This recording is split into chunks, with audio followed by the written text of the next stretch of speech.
Taste the Daily. Cuddalore மாவட்டம் விருத்தாச்சலம் ஒழுங்குமுறை விற்பனை கூடத்தில் விவசாயிகளின் எள்ளிற்கு உரிய விலை கிடைக்கவில்லை என விவசாயிகள் வேதனை தெரிவித்துள்ளனர்.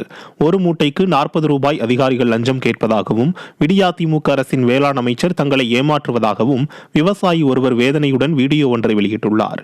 அதில் விடியா திமுக அரசு விவசாயிகளை வஞ்சிக்கும் அரசு என்றும், தாங்கள் விஷம் குடித்து சாகப் போவதாகவும் அவர் வேதனையுடன் தெரிவித்துள்ளார். விவசாயிகளை தற்கொலை பண்ணிக்கணுமா? வேளாண்மைத்துறை அமைச்சர் கேட்பாரா? என் பதிவு வச்சிருக்கேன். இது வரைக்கும் என் அக்கௌண்ட்ல பணம் போடுறதுக்கு எல்லாரையும் கேட்கறான். 3 இடத்துல அலைய விடுறானுங்க. என்ன வேளாண்மைத்துறை அமைச்சர் என்ன பண்றாருங்க? விவசாயிக்காக கஷ்டப்படுற வேளாண்மைத்துறை அமைச்சர் திராவிட மாடல் ஆட்சி என்ன செய்யுதுங்க? திராவிட மாடல் ஆட்சி ஒண்ணுமே செய்யல. விவசாயிகளை கஷ்டத்துல உண்டு பண்ணுது.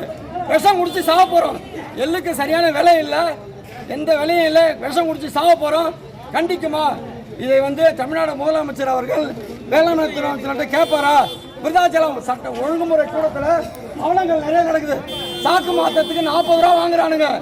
சாக்கு நாங்கள் மாத்திரம் 40 ரூபா வாங்குறானுங்க. எங்களுடைய எள்ளு நாங்கள் எள்ளுலாம் விரைச்சா கொட்டி அள்ளுறாங்க. அது ஒரு ஒரு இதுக்கு ஒரு மூட்டை எள்ளு அள்ளுறானுங்க. யாரு விவசாயியோட நஷ்டம் போகுது. கண்டுகொள்ளாரா வேளாண்மைத்துறை அமைச்சர்? கள்ளக்குறிச்சி மாவட்டம் சங்கராபுரம் பகுதியில் திறனற்ற திமுக அரசின் தகரடப்பா அரசு பேருந்து பிரேக் டவுன் ஆகி சாலையில் நின்றதால் போக்குவரத்து நெரிசல் ஏற்பட்டது.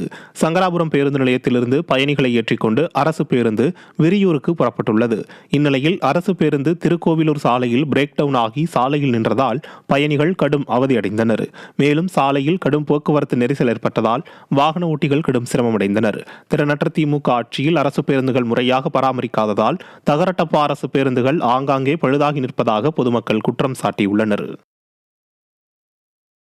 சென்னை உள்ளிட்ட 10க்கும் மேற்பட்ட இடங்களில் சட்டவிரோத பணப்பரிமாற்றம் குறித்து அமலாக்கத்துறை அதிகாரிகள் சோதனை நடத்தினர். சுற்றுச்சூழல் அனுமதி வழங்கியதில் லஞ்சம் பெற்றதாக எழுந்த குற்றச்சாட்டில் லஞ்ச ஒழிப்புத்துறை வழக்கு பதிவு செய்ததைத் தொடர்ந்து சைதாப்பேட்டை, அசோக் நகர், கோயம்பேடு உட்பட பல இடங்களில் அமலாக்கத்துறை அதிகாரிகள் சோதனை நடைபெற்றது. லஞ்ச வழக்கில் சிக்கிய மாசு கட்டுப்பாட்டு வாரிய முன்னாள் கண்காணிப்பாளர் பாண்டியன் வீட்டிலும் சோதனை நடைபெற்றது. சுற்றுச்சூழல் மற்றும் மருத்துவ உபகரண நிறுவனங்களிலும் 2வது நாளாக அமலாக்கத்துறையினர் சோதனை மேற்கொண்டனர். சோதனையின் முடிவில் விவரங்கள் வெளியாகும் என அதிகாரிகள் தெரிவித்துள்ளனர்.